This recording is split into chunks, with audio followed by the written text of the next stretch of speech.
C'est des effectifs dans cette école qui sont cette année qui vont jusqu'à 32 élèves par classe en maternelle et l'année prochaine il est prévu 2 classes à 30 et 2 classes à 31 sans compter les inscriptions de dernière minute qui arrivent toujours, des gens une famille qui arrive, qui s'installe, qui déménage dans l'été et qui s'inscrit à la rentrée.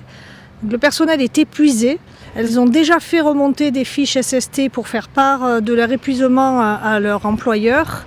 Elles ont alerté depuis le début de l'année, elles s'apprêtent à aller vers une seconde rentrée autant épuisante. C'est pas admissible en fait, c'est pas admissible ni pour les enfants, ni pour les enseignants, ni pour les AESH. Évidemment que dans ces classes, il y a aussi des élèves en situation de handicap. On ne voit pas pourquoi il n'y en aurait pas, donc il y en a, avec des notifications, des accompagnements AESH, tout ça dans des classes à 29, 30, 31, 32. Donc c'est un mouvement pour dénoncer ça et pour demander une ouverture, ce qui était déjà le cas l'an dernier et qui a déjà été refusé l'an dernier. Ce qui est préconisé, c'est déjà 24 en grande section. Donc là, dans cette école-là, si on met 24 en grande section, on ne grimpe pas 34 dans les autres niveaux. Donc ils et elles ne vont pas mettre 24 élèves en grande section pour ces raisons-là. Et ce qu'il faudrait de façon raisonnable, c'est entre 20 et 25 élèves, pas plus. Comment voulez-vous qu'on donne de l'attention à 32 élèves, dont des élèves en situation de handicap et tous les autres élèves avec leurs besoins particuliers ou pas, mais leurs besoins individuels aussi, quoi. C'est quand même des enfants en maternelle qui demandent une attention particulière, y compris au niveau matériel, au niveau aide.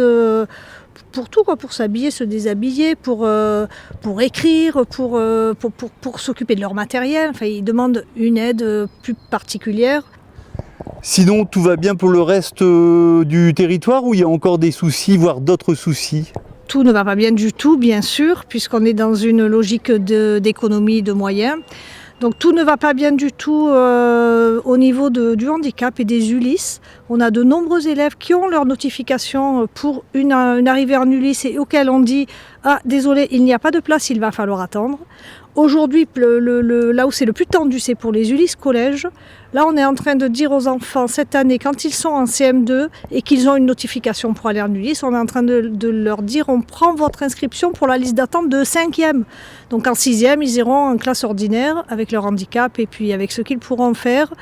Et on les prend pour les listes d'attente en 5e. Donc il y a de nombreux enfants en souffrance comme ça, des familles qui n'arrivent pas à gérer ça, des transports qu'on leur impose, parce que quelquefois on leur trouve une place en ULIS loin de chez eux et loin de chez elles.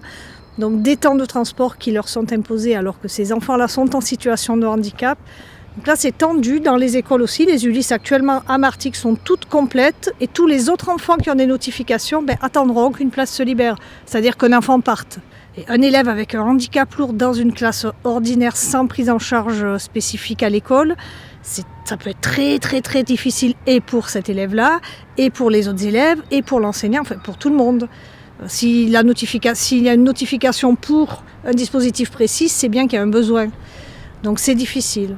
C'est difficile aussi dans d'autres écoles, c'est difficile à tout le monde par exemple qui est dans le quartier Paradis Saint-Roch, qui échappe à toute labellisation, éducation prioritaire, politique de la ville et tout ça, mais qui reçoit un public très mélangé et pas forcément facile, avec des classes de façon régulière entre 28 et 31 tous les ans.